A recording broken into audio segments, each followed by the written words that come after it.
I often think the whole book is me. I would describe Little Bird as a story of a girl who starts out being obedient and doing what's expected, and who ends up creating a way to have both her independence and love. And I look at that story of a girl becoming a woman and figuring out what's important in her life rather than what's expected of her. And I think that's my story. So I think that's one of the things that kept me writing. It's almost like, oh, I wonder what's going to happen to her. And maybe I should have known because she's me. Everybody, welcome back to Living the Next Chapter, the author podcast. We get to talk to amazing authors from around the world. I have this author's website up while we're talking, and it's beautiful. You got to go there. We'll have a link for you in the show notes to see what I'm seeing. It's a great website. Barbara's here with us today. We're going to be talking about a little bird. Just a little bird, but it's a big book. A lot of stories, a lot of great things in this book. Little Bird, it's available now. Barbara's here with us. I'm really excited to have you on the show. Barbara, welcome to the podcast. Thank you, Dave. Excellent. So A Very Little Bird is the topic of your book and the title of your book. I'm excited about this. Let's start first, Barbara. Where are you in this big world of ours for our listeners? I am sitting in Pittsfield, Massachusetts, which is in the western part of the state. I'm as close to New York as you can be without being in New York, and in between Vermont and Connecticut. Beautiful part of the world. Excellent. Glad to have you on the podcast.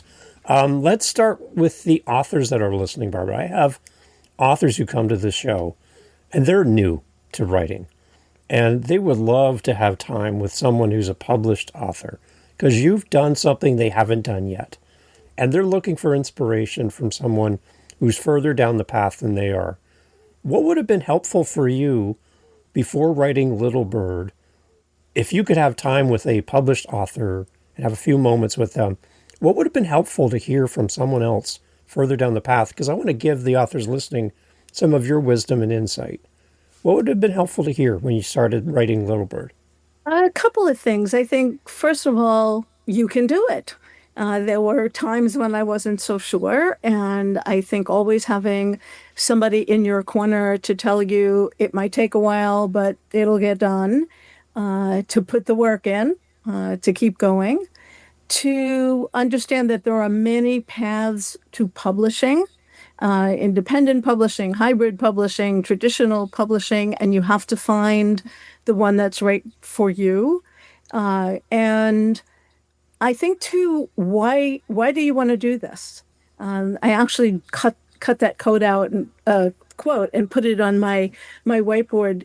Why do you want to do this? Because you need to know, how are you going to define success? I was just reading an article about that today. And is publishing success? Is having readers success? Is just finishing it success? I set out to tell a particular story, and the fact that I did it made me feel great. And now I feel like it's all kind of gravy. Nice. Excellent. What kind of authors inspire you as a reader? Who do you love to go to when you have a moment where you're not writing, you're not in that space, you're in a reading perspective, in a reading space? Who do you love to read? I think I read two different kinds of books. I read literary fiction. I love historical fiction. So I read Geraldine Brooks and Anita Diamond and blanking on the other names, but I read authors you might recognize. And then I've been really lucky through my publisher, through Sibylline Press, to be introduced to some new writers more like me, including someone like Suzanne Samuels, who wrote Seeds of the Pomegranate. And I call that the mirror image of my book, because it's also about a young girl who's brought here and has to forge her own path to success. So I'm discovering new writers all the time. I read mysteries to escape. That's my, it's Sunday afternoon and it's nasty out, and I just want to curl up with a good book and maybe figure out who did it, and maybe not. Yeah. Now, a little behind the scenes, and I always like to know this from a reader's perspective. Tell me about your writing setup. Like, where do you like to write in your house? Where's your little nook where you go to write? Is it a separate place that you have set out for yourself? Like what do you surround yourself when you're writing? What kind of environment do you place around you as a writer? I do. And actually, since you mentioned my website, there is actually a piece on the website called A Room of My Own, about the room that I created. I happen to be sitting there now. So I have a desk. I have a corner desk. I can look out the window. I have objects around me that I've collected from my travels around the world, and paperweights, and my Minnie Mouse water bottle, which has never actually seen a drop of water, but makes me feel good, and art that friends have given me. I have a whiteboard that I used first to put up quotes about writing, about conflict, about character development.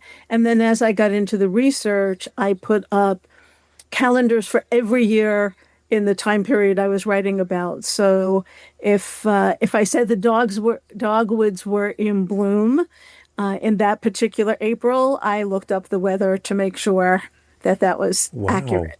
So Wow. I put inspirational quotes about women working. So I'm surrounded by art. I'm surrounded by things that are meaningful to me, family pictures.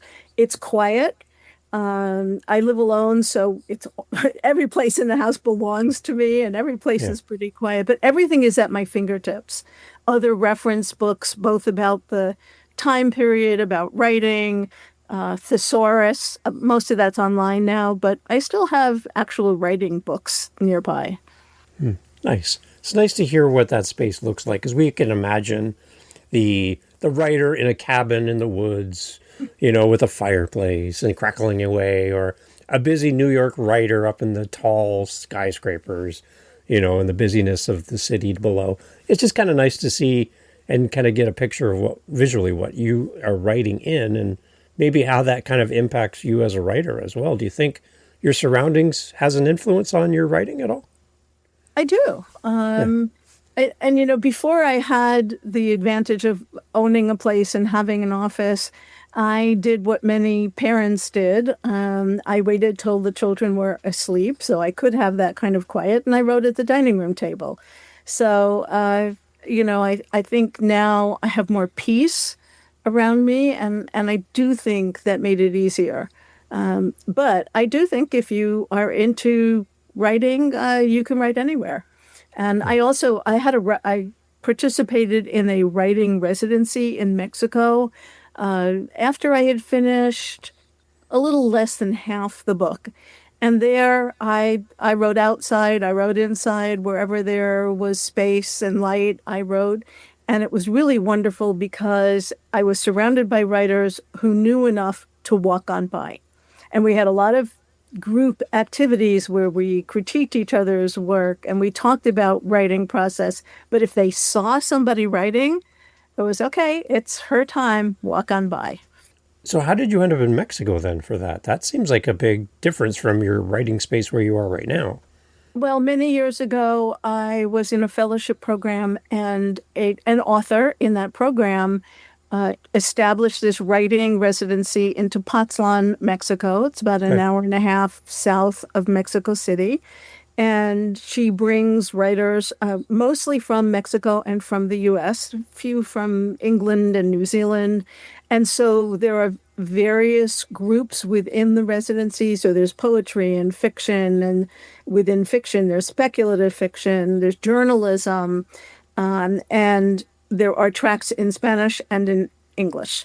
Okay. And I knew about her, and it came up in one of my feeds, like time to apply. And I had forgotten about it, and I did apply and got accepted, and I loved it.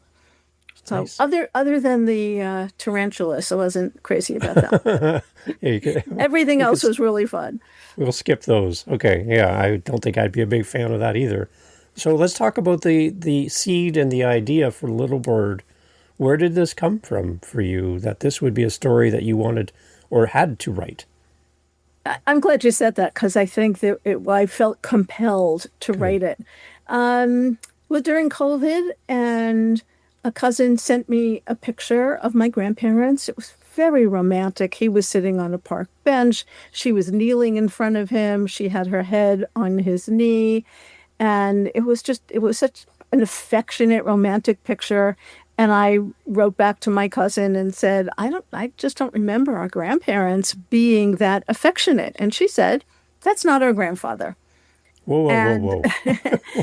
so I had heard stories that my grandmother had been married before to get into the country, but nobody really explored it or talked about it very much. And certainly she never did, and I didn't ask her.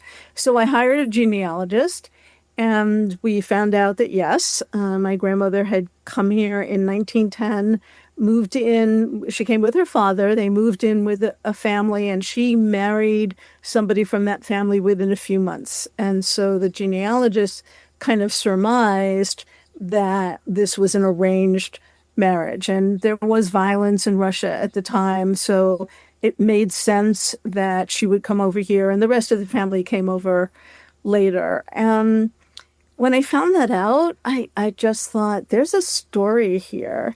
I knew my grandmother. She didn't die until I was in my 30s. And I just wanted to tell her story. But you now know most of what I know. So I found out the town she was born in Russia. I found out the ship she sailed on because those records are pretty accessible. And I know when she got here. I know she got married, and I know she got divorced because we have the divorce paper and actually an article in the newspaper about her divorce. She married a very wealthy man, and they owned a factory, they had a patent. And so I imagine it was kind of news in the courtroom when she went in for a divorce. So that was it. Those are the facts. I had lots of memories of my grandmother. I did have some old pictures. I have some embroidery. But what I did with the facts was use the memories of her as well as memories of my other grandmother and other family members and growing up in the Bronx. And sometimes I don't even remember which one came from where, but I Yeah. just felt I wanted to tell her story. Oh. So how old was she when she came to the US? 16. 16. Yes. So I think she was Wow. 17 when she was married. That's, the records are available, but her name is spelled differently in different records. Her birthday is different in different records. And so I couldn't say for sure, but maybe she was 17, but I think she was 16 when she came, and she's married by 17, which is not unusual Yeah. for 1910. 1910, everyone. Let's just keep that in mind. 1910. That's amazing. Like and to come from that part of the world to the US in 1910, that had to be an epic journey. That's not something you just hop on a plane and watch a movie while you fly over. That's an epic journey just to get here, right? It's first there was the train across Europe, Yep. and all of this factored into my research and my ability to tell the story was, okay, there are different ways to go. There's a northern route and a southern route, and you had to go through Germany, and the Germans did not want any of the Eastern European Jews to stay. They considered them ignorant. There had been cholera in Russia, so they were very leery of those immigrants. So it was kind of like you could get through, but you couldn't stay. And just, they went steerage, and I tried to read up on that. It was certainly uncomfortable. The food was terrible. It was just a long journey, took about 3 weeks, and they were on a brand new state of the art steamship. But still, it took about 3 weeks, and then they came to Ellis Island, and Mm. they were part of an influx of immigrants of all nationalities, most of whom were not wanted in America, which may sound familiar, but we Yeah. don't have a good history of welcoming immigrants from Europe, whether they were Irish or Italian or Jewish. It was somehow, you've read about the signs, no dogs are Irish, Jews need not apply. And that becomes part of my story, that there were places where they were specifically not welcome. And then there were the conflicts even within the families of how much to assimilate and how to hold on to the values they came with in the face of all of these new and exciting things that were available in America. And my grandmother did have older brothers and then younger siblings who came over later, but her older brothers were here, and I created and remembered some of the things that I had heard about the conflicts there. So you said you didn't And that's speak a with, classic. yeah. It's Yeah, go ahead. a classic conflict in novels. It's called the immigrant conflict. Hmm. Between the immigrant and the culture they have come to within immigrant families, language conflicts. So when I wrote this, I was telling my grandmother's story, and then when the book went on Amazon, it quickly became a very high-ranked immigrant fiction book. And I realized that it's not the same story as immigrants coming over from Mexico and swimming across the river and hiding in the desert, but the kind of impetus for leaving to escape violence and to come for a better life, that's pretty universal. Right. That's, well, that's how my family came to Canada from Scotland through Ireland. Like, we were all of our family members were looking for something better, right? And yeah, you're right. Even in today's world, in 2025, we still have people trying to find a better life and trying to get to that place where their family's going to not just survive but thrive. And it's still an Exactly. ongoing battle, right? To Yes. how many people can come into the country and how many can we accommodate and health and protect and be that safe place for them. That's an ongoing concern, I think, and we're seeing it in the news today. Absolutely. Right. So you said that when you didn't really speak with your grandmother at length about her story, but were there other family members that you were able to glean some information about your grandmother's story and they could help you fill in some of the blanks with your story? Well, I did get in touch with some cousins Okay. who were my generation, but I didn't really know that well. And then one of them put me in touch with a cousin who, in 2021, so she was 86, so she's 90 now. And she told me that one of my grandmother's brothers changed his name and became a gambler and was kind of outlawed by the family. And I put that in the book. Oh, okay. So, and I did know the whole family. I mean, I knew my grandmother's younger brother, who he told me he was the black sheep of the family, but he wasn't quite as estranged as his other uncle. Yeah. And I knew her younger sister, my Aunt Sarah. And so I really had my own memories, and the other cousins were probably exactly where I am in terms of, well, they knew this bit or that bit, but the younger ones in my generation really didn't have a lot to add. But it was great to connect to them, to Right. find out that I had an extended family. Some of them are in California, some are in Maine. And when the genealogist finished her work, she did a presentation. This was still during COVID, so it was Zoom, and we all got together. And then the day that the book came out, I did a family only Zoom to launch it and Wow. to say thank you to everybody. Well, what was the response from the family about the book? Well, they hadn't read it because it just Okay. came out that Okay. day. So Yeah. so far, it people have loved it and they're excited. I changed all the names in the book, Yeah. so except Fannie, except my grandmother's name. Yeah. So a casual reader really won't know what's true and what's not, but my family does. Right. But even they will ask me, "Did that really happen?" And there are parts of it that I think they were surprised that I put in there, but in general, my family's been really supportive. My friends love it, and the wider readership is getting on board, and it's just thrilling. It's really wonderful.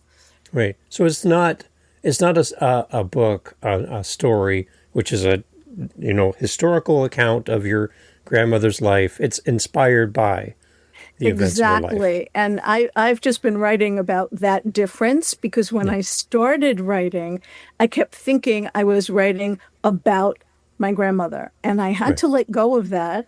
There are some scenes in the book which describe her initial sexual experiences, and I remember thinking, oh, I hope my grandmother wouldn't be angry at me. And then I thought, this isn't my grandmother. This is a character I have created. And I think my grandmother would be really proud that I wrote the book, but I had to stop worrying about what she would think of the specifics because it's not her. Right. And toward the end, I had another experience like that. That my grandmother, Fannie, the heroine Yeah. of this book, has a sweet tooth.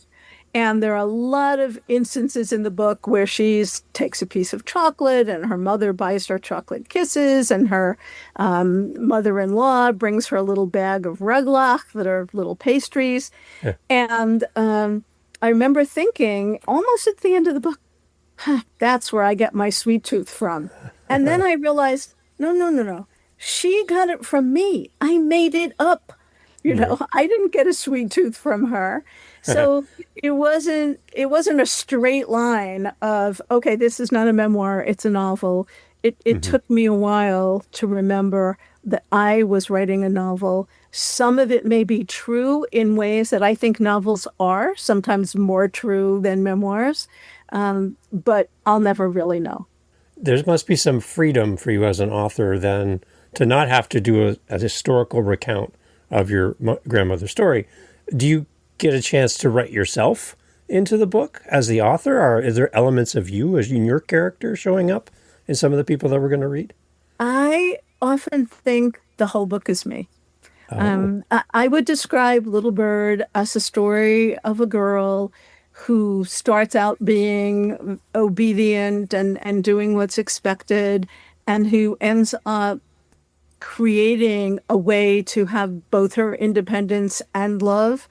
And I look at that story of a girl becoming a woman and figuring out what's important in her life rather than what's expected of her. And I think that's my story.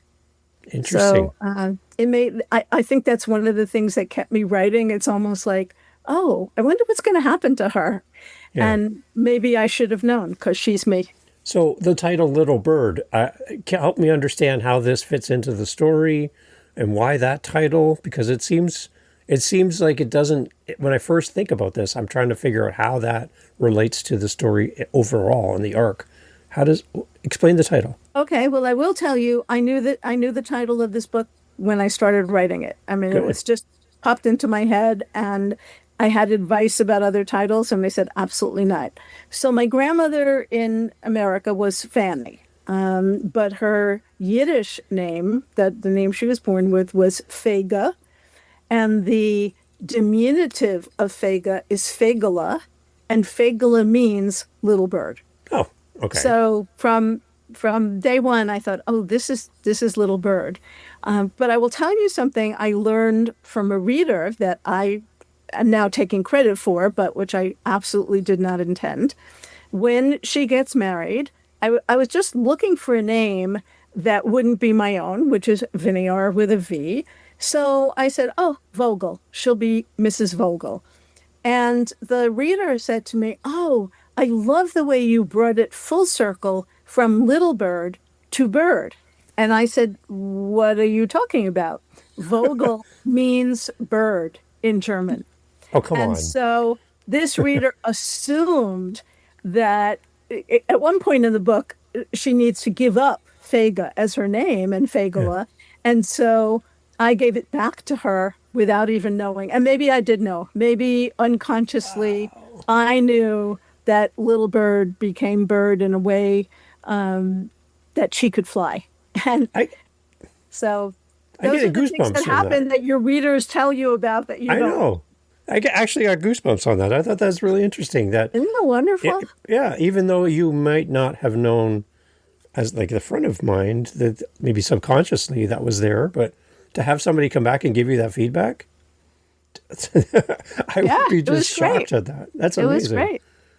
There you go. So if you're listening, as you listen to this, and you think, "Wow, I love this book that I read and this author because of A, B, and C," they would love to hear from you. By the way, just so you know, as a reader, these authors would love to hear it because that exact interaction right there proves that it's great to have the input of our readers as authors. So as you listen to this and you're listening and as you read your favorite author, reach out to them and tell them why you love their books, because it might be a spark for them as an author that they didn't even consider or wasn't even something they had planned to do. So that's a really good interaction. I love that. That's great, Barbara.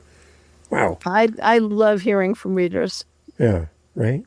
So the book is out in the world. You're celebrating this. My podcast is called Living the Next Chapter. So I lean heavily on the title of my show because I know that my readers, my listeners, they love to know that there's new things coming from authors, or there's ways to connect, and there's ways to hear more articles and writings and just hear our authors develop over time. How are you, Barbara, living your next chapter? Now that Little Bird is out in the world, you've released that, it's flying, it's taking care of itself. What's next for you as an author? How are you living your next chapter? Well, I've actually started writing another book. And at the end of Little Bird, Fannie has a son, and the next book will be about him, and it will take place also in New York, about a young Jewish boy and his conflicts with his family. But the real turning point in the book will be during World War II. And I don't want to share any of those stories now, but they are stories that my father told me. And I have a lot of research to do, and I think this process is going to be very different. The research for Little Bird I did as I needed it. So if I was writing about the train journey about across Europe, or I was writing about getting a job as a seamstress, I did that research enough to make sure it was accurate. Right. Now I feel I need to do the research first, because other than the stories my father told, and he was very careful to say, this is not like the movies. And he very rarely spoke about the war until the last few years of his life. But I need to know more about the war. I was reading at a banned book event, and the woman before me read from Tim O'Brien's book, The Things They Carried. And I was feeling the soldiers walking with the packs, with their helmets, with pictures tucked in their pockets. And I realized, because I've already written a scene of walking through the woods, that I didn't have that. And if I really want the reader to understand what it was like to be a soldier, I need to add all of these details. So I have a lot of research to do, but I am so happy when I sit and write. Whether I'm writing my Substack or I'm writing the article about moving from about to inspiration, it gives me joy. So I've written a couple of scenes, and I'll keep doing that even though I haven't finished the research, because in my own head, I'm trying to figure out what's important to tell. Yes. So, and that's where I have actually said to my family, you can have input in this book. I want to know all the stories you heard, because we all have different versions. So it'll be an interesting process. Nice. Well, it's encouraging for readers to know that their favorite author is continuing to write, because now we have something to look forward to in addition to Little Bird. So that's fun for the readers that are listening. But yeah, and we don't want to give away any spoilers on something that's in progress, but it is encouraging to hear authors that fall in love with writing and continue to write. I think that's really, really great. I discovered that that's my passion. You know, I can sit at the computer and lose all track of time, and I got to love my characters, and I'm hoping that I'm going to love this new set, but that's what I want to do. It's amazing. I love it. And I love the story about how you did the name of your character in the book and what that meant from Little Bird to Bird. That is just, I'm still thinking about it, Barbara. That is so amazing. Wow, I like that. So before we head out, Barbara, I have a question to end off our conversation today, and I'm really grateful you have time. Let's talk about your website, because you talked about Substack. You've got articles coming out. You've got lots of information, and I know the listeners and fellow authors that are listening would love to connect with you and follow your journey. I have your website up while we're chatting. I mentioned at the beginning, it's beautiful. Let's talk about your website. And then I'll have a question to wrap up our time together, but talk about your website before we go. Well, it's where you can find information about events that I'm going to be at, especially those that are on Zoom so that it doesn't matter where you are. And I have put up articles about the writing process. So there's a page called Writing, and that also links to my Substack. So I do a little bit on the website, a little bit on Substack. I'm about to post some readings that I did, so you can actually hear me reading from the book. And there's a biography about my background, and there's a way to contact me if you'd like me to read to your book club or at an event, or just to say I love the book. That's a great reason to get in touch. So I'm constantly working on it because there's just always new things that are happening. I have some old things on there too, because before I started writing a novel, I was blogging. And I started by writing a blog about leadership because that was my background in higher education. And I got bored. So I started writing about everything. And some of those are still on there. And you can see some that almost made it into the book as ideas. And then I have some poetry on there because there was a time when I was writing a haiku every day as a form of discipline, if nothing else, Right. having to get my thoughts. And I would take a picture or find a picture and then say, okay, how do I get that into 17 syllables? And Wow. I think I may start that again because I really miss that. Nice. So, okay, so here's the treat for everyone that's still with us listening along, and I'm so glad you're still here. Let's get a little taste of the book, Barbara, because Okay. we talked about you reading a little bit to us, and I saved this to the end for a reason because I love hearing an author read their book to us. So, a little portion of your book, and can you set it up for us before we jump into what we're going Sure. to hear? Sure. Because we've talked about what Fagala means, Yep. I'm going to read the scene after her fiance, her betrothed, has changed her name because he doesn't want to be embarrassed by having a greenie, a new immigrant wife, when he's been brought up in America. So they go on a picnic and he changes her name. She's Okay. not happy, but she feels like it's something she needs to do. Okay. So now they're at dinner after the picnic. Is this more of the cake you made? Caleb asked when Fega brought out dessert. Fannie made a cake just like Mama's for our picnic, he told the others. It was delicious. Fannie? Who is this Fannie? Asked her father. That's Fega's new name, Caleb answered. So she'll be more American. She needs a new name to be American? Fega is the name her mother and I gave her when she was born, after my grandmother, her great grandmother. May her memory be for a blessing. The Shabbos after she was born, I was called to the Torah and announced her name to the congregation. Asher looked toward Fega, waiting for her to say something. She was silent, but Caleb responded quickly. I mean no disrespect, Asher, but that name is from the old country, and Fannie is in America now. When she's my wife, she'll be with people who've lived here a long time and speak only English. They would know as soon as they heard her name that she had just come off the boat. And what's so terrible about that? Everyone in America came off some boat and needed time to learn new ways. It's a shanda, what you're doing, he said, his voice raised in anger. A shame. Papa, please. Fega tried to placate him. Let's not argue at the dinner table. Without answering her, he rose so abruptly he nearly knocked over his chair and turned to leave the room. I'm no longer hungry. Please forgive me, everyone. Wait, Papa. She stood up to go after him.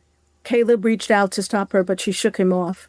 Papa, let's talk for a minute. She took his arm and led him into the parlor. You'll go along with this terrible idea, he said. Sit, Papa, sit. Don't you see? I'm going to be Caleb's wife. I don't like it either, my new name, but I must abide by his decision if I'm going to be the wife you and Mama taught me to be. Isn't that why Cousin Charles wanted this match? Because he knew I'd be a traditional wife? Please understand, and don't be angry, Papa. I'll always be your Fagala. No, not my Fagala anymore. Now you're Caleb's Fannie. Wow. I love how that's written. That is great. I feel Thank like you. I'm standing there with them.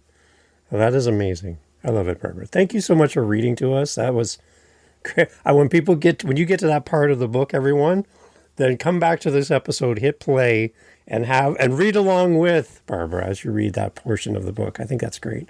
Barbara, thank you so much for doing this.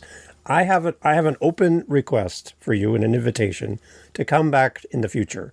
As your new projects are developed and you're ready to come on and talk about them, I'd love to have you back. So please keep us in mind, because I think the audience would love to hear from you again. Well, thank you so much. It's really been a pleasure. You're a great interviewer. Excellent. It's a lot of fun having you on the show, Barbara. You're great as a guest, and I hope you do more and more of this. And keep writing, keep sharing your stories, and everyone head over to Barbara's website. The link is in the show notes right there on your phone. You can go right directly to Barbara's site. And when you buy Little Bird, because I know you are, when you buy it, please leave a great review. I know that Barbara would love to hear your thoughts on what you loved about the book, how the story resonated with you, and some of the key points in the book that really stuck with you as a reader. I'm sure that Barbara would love to hear from you. So please leave a great review. Barbara, again, thank you so much, and we'll see you back here in the future. Thanks, Dave. Hey, thank you so much again for pressing play. As you've heard, great guests on the show. And one thing you didn't hear in this conversation is what? What did you not hear? Think about it for a second. That's right. Not a single solitary commercial for a mattress or a supplement or a whatever you call it. No. Why? Because we don't want to break up the conversation with commercials.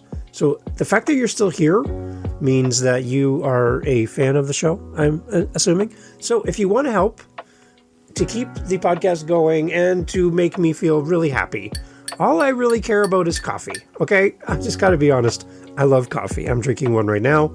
It's starting to get cold. I need to warm it up.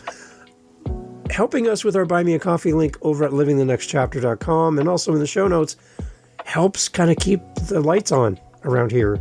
Remember, I'm doing this for free. I'm paying for everything. So I would love to have a little coffee donation, even $5 kind of fills up my cup. And I would love to enjoy a coffee from you. So if you're interested, again, thank you for listening. But you can use our Buy Me a Coffee link and fill up the cup. Thanks for being here.